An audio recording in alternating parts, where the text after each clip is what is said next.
Justice Delali Dosi, a retired appeals court judge, Nordin Sembia Tuja, Abusiafo name him say, Emra suspended Chief Justice Tokun requested for a petition. A copy of the petition seeking her removal, President Mahama Demano. President Mahama Demano, the following day, they assassin radio. Gabi Asaroche da Akondia. And NPP for Nana B money adeno.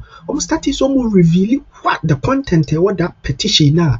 President Mahama Edema, your friends have suspended Chief Justice Tokuno. Started so assassin radio there.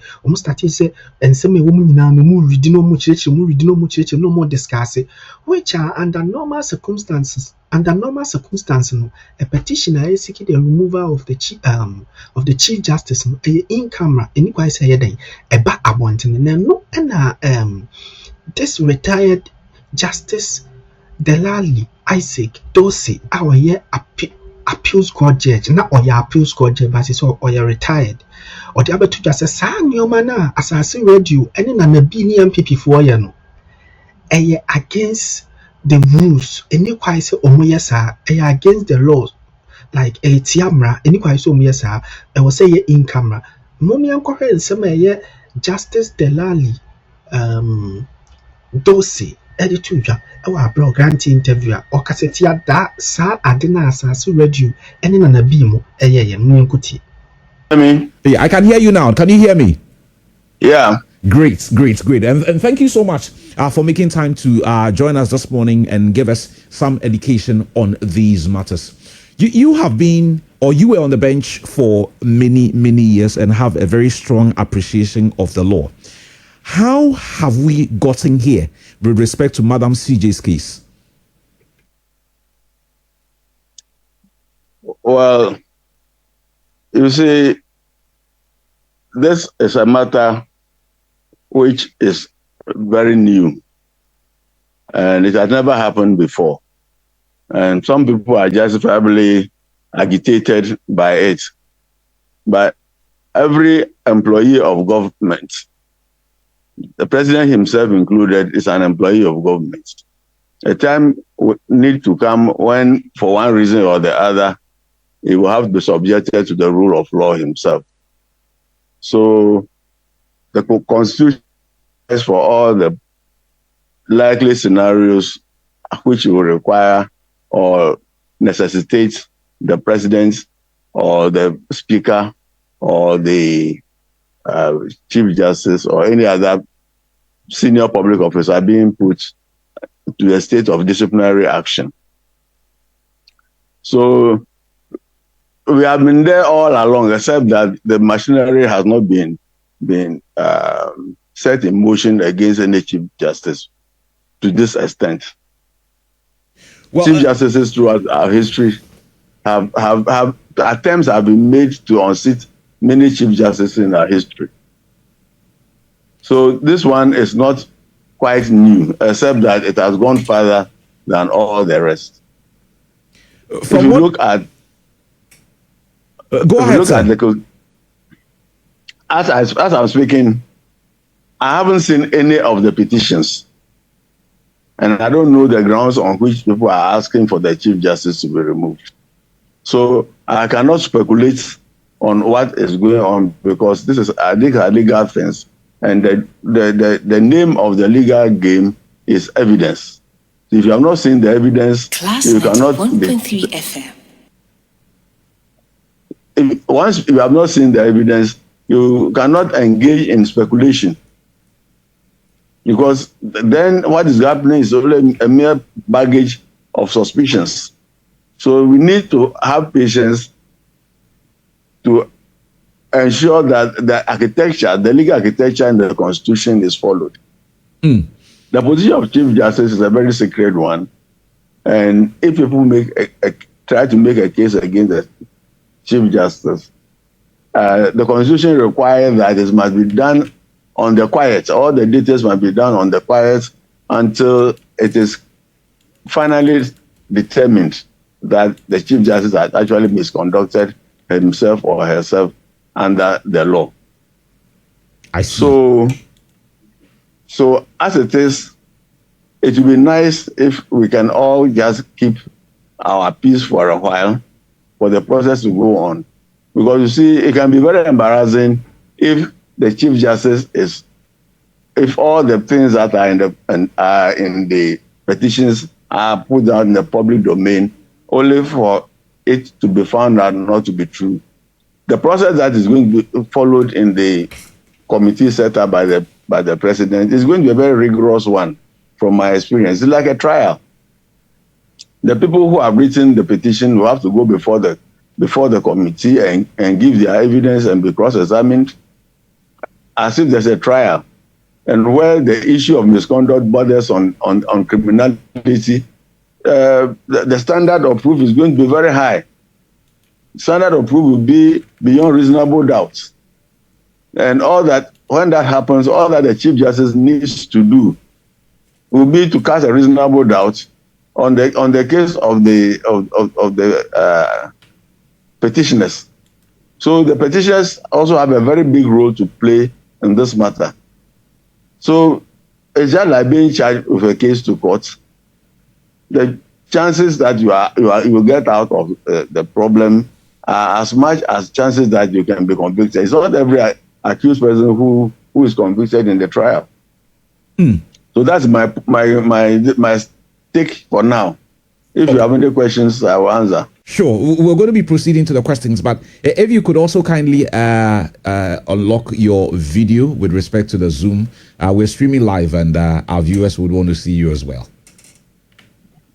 Oh, if you're okay with that. I don't know how to do that. Let me see if I can do it. Okay, that's fine. I think I'm. If you guys are you there, please? Yeah, I'm there. Can you see me now? I still cannot see you, but we'll just manage with that. We'll just manage with that. All right. For this conversation. I mean, we've had a look at Article 1466. It does not appear. Yeah. It does not appear to an ordinary mind like me that the president has erred in any way or form. Is it a case of thus being pretty much a political one, or we appear to have turned this case into a political one? The Article 146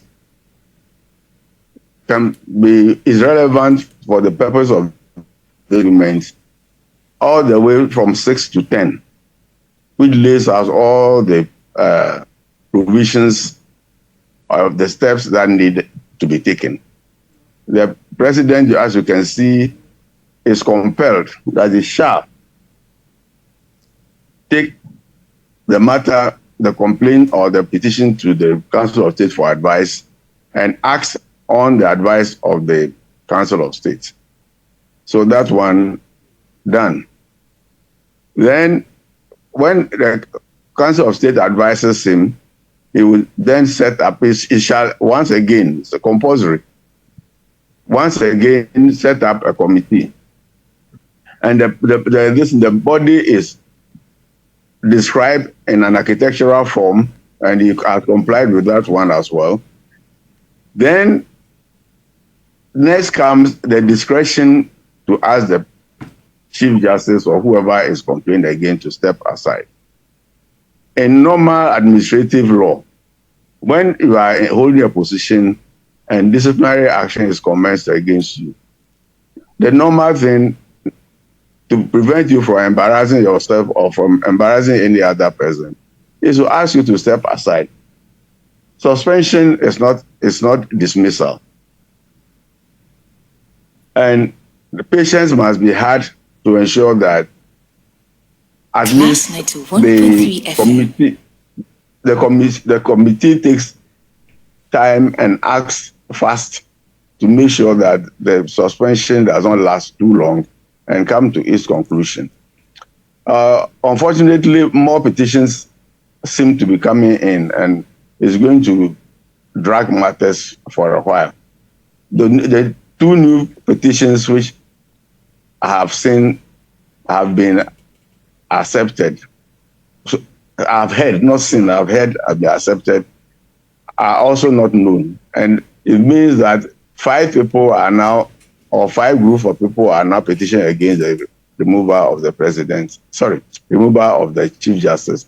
And they may have different reasons for asking for the removal of the Chief Justice. So we need to have patience to listen to all these things. Suspension is just a short-term measure.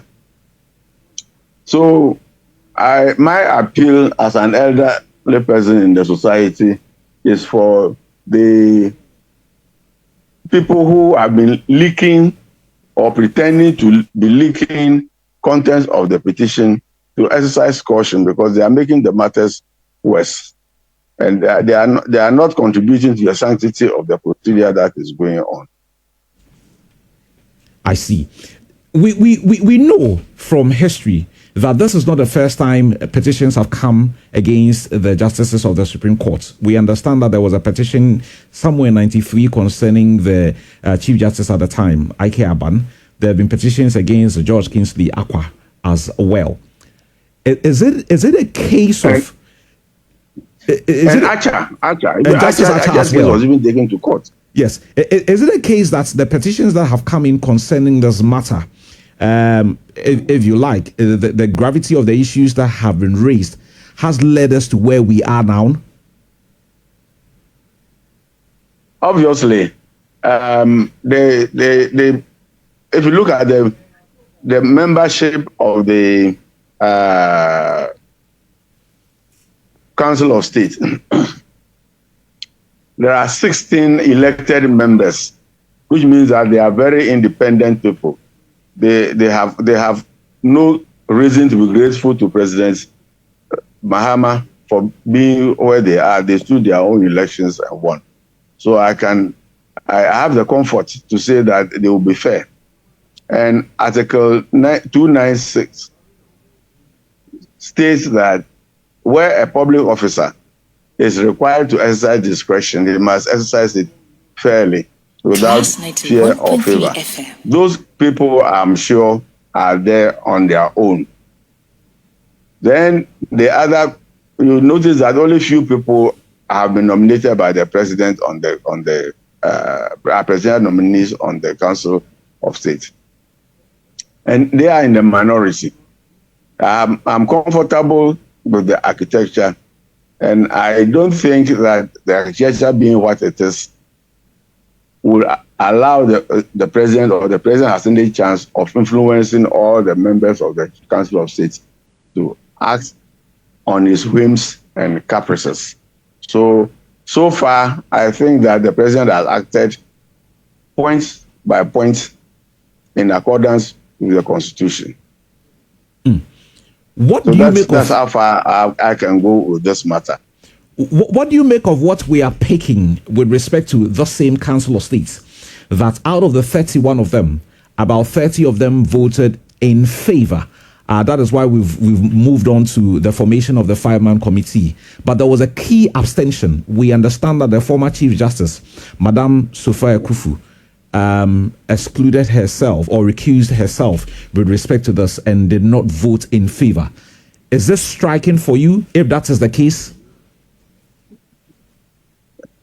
This is why I'm saying that there are a lot of independent people on the thing. I don't know where that information about the 31 verdict is coming from. And the National Communications Officer of the party, Sami Jemfi, has told the world in an interview that 30 out of the 31, and we gather who said that? The National Communications Officer of the party, Sami Jemfi, has spoken publicly to this and said 30 out of the 31 voted in favor, pretty much, and that there was one abstention. Now we gather that one abstention was former Chief Justice Madame Sophia Kufu. And that's why I was telling you that I believe that the people are all independent enough not to be influenced by the president. So Madame Sophia Kufu is there not by selection, but by reason of the fact that she is an ex-Chief Justice.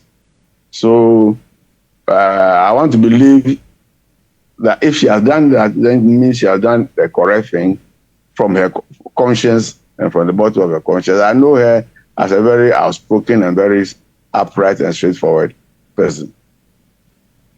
So whatever is going on, if what Mr. Sami Jenfi has said is the truth, well, I have no grounds to disbelieve it. All that is needed is for the majority of the members of the Council of State to take a position, which the president should follow. Is it also a case of a situation where now we're told that there have been 2 more petitions in addition to the 3? If we have a situation where, for example, today, or let's say 20 years ago or 30 years ago, Justice Isaac Duce was the CJ, and then every day we wake up and there's a petition against the Chief Justice, it might get to crazy proportions, or?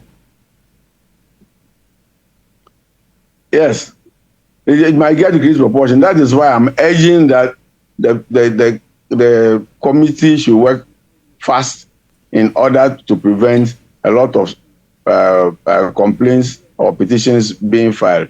You see, a petition can come from a person looking at things from the wrong angle and arriving at the wrong conclusions and making a case. But the president has no power to determine whether there's a prima facie case or not. It is an august body called the Council of State which goes into it. And whatever they say, the president is bound to follow. You understand? So, as far as I am concerned, they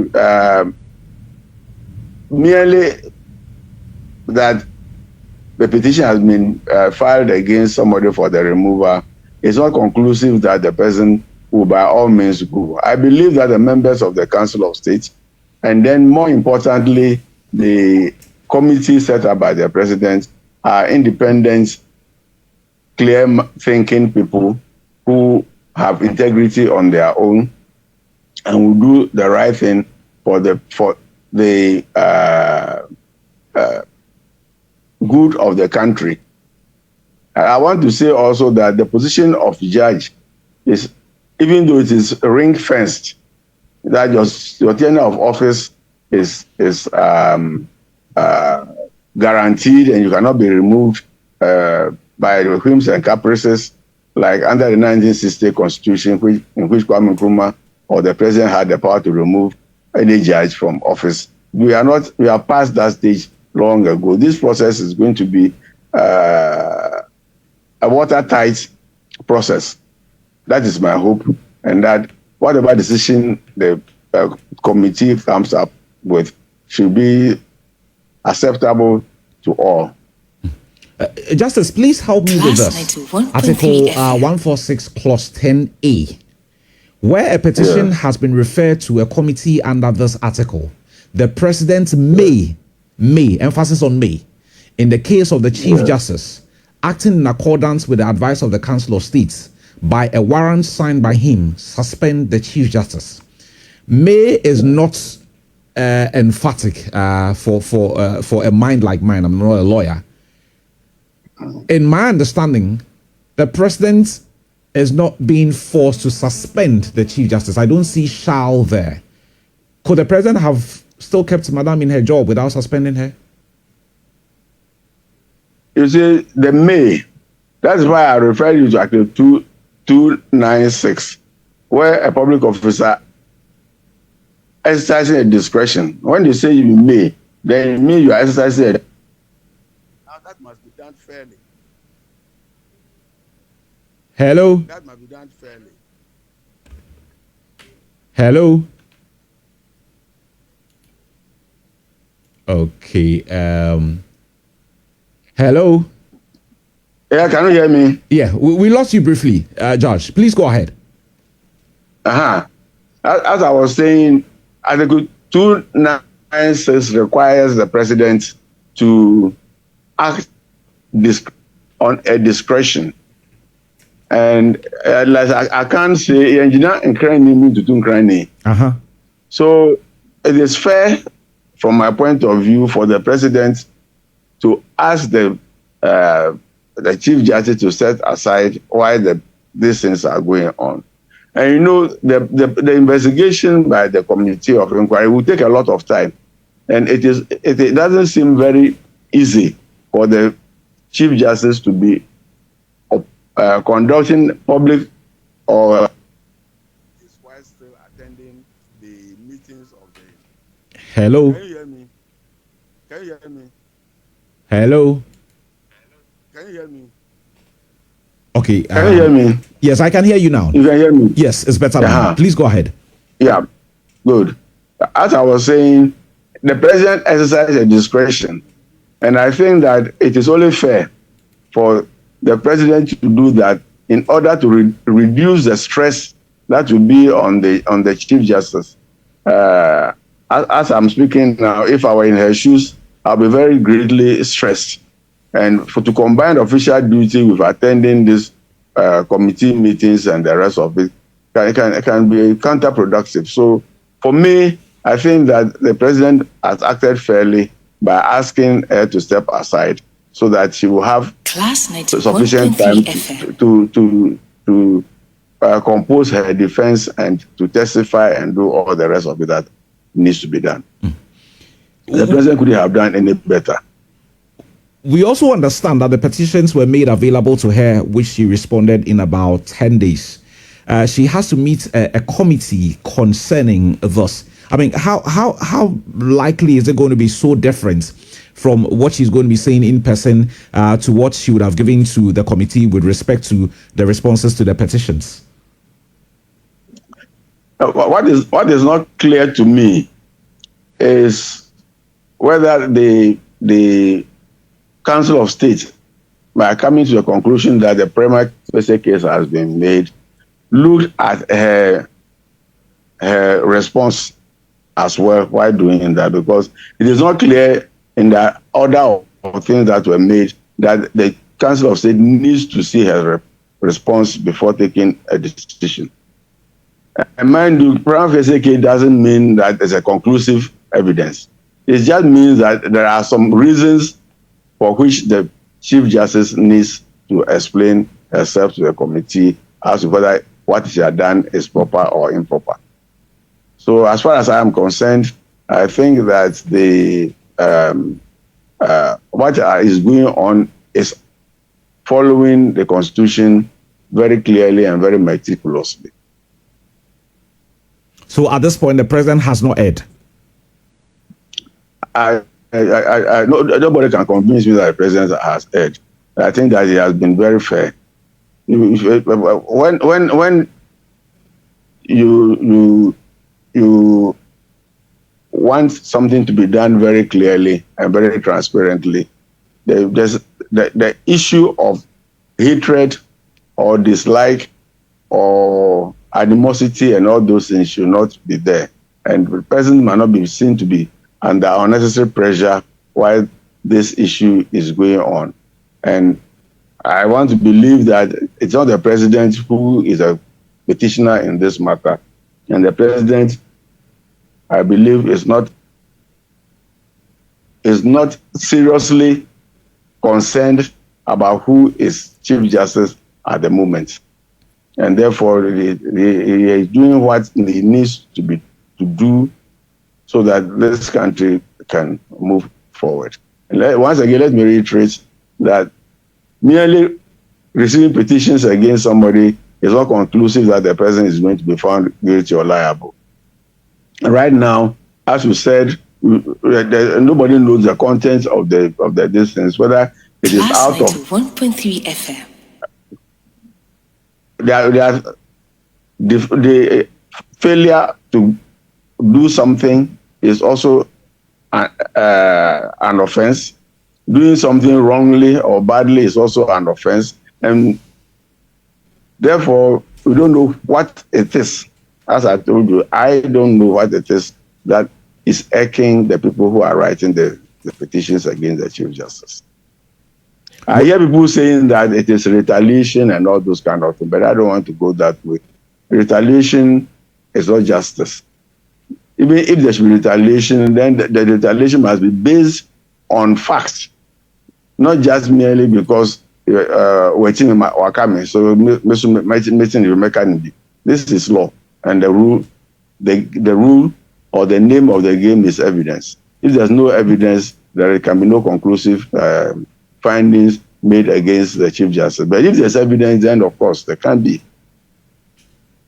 But it appears that the opposition in Ghana, that's the NPP, have raised serious questions with respect to this particular issue, and they say it's pretty much a case of the president wanting to dispense with the CJ that was appointed under their administration, and are clearly unhappy about this. And on the other hand, there are those on the other side who are also raising issues concerning the sacking of the former EC chair in Madam Charlotte Osei.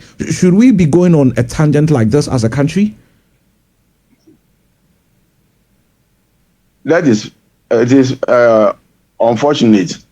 The political banter can be regarded as a little bit unfortunate.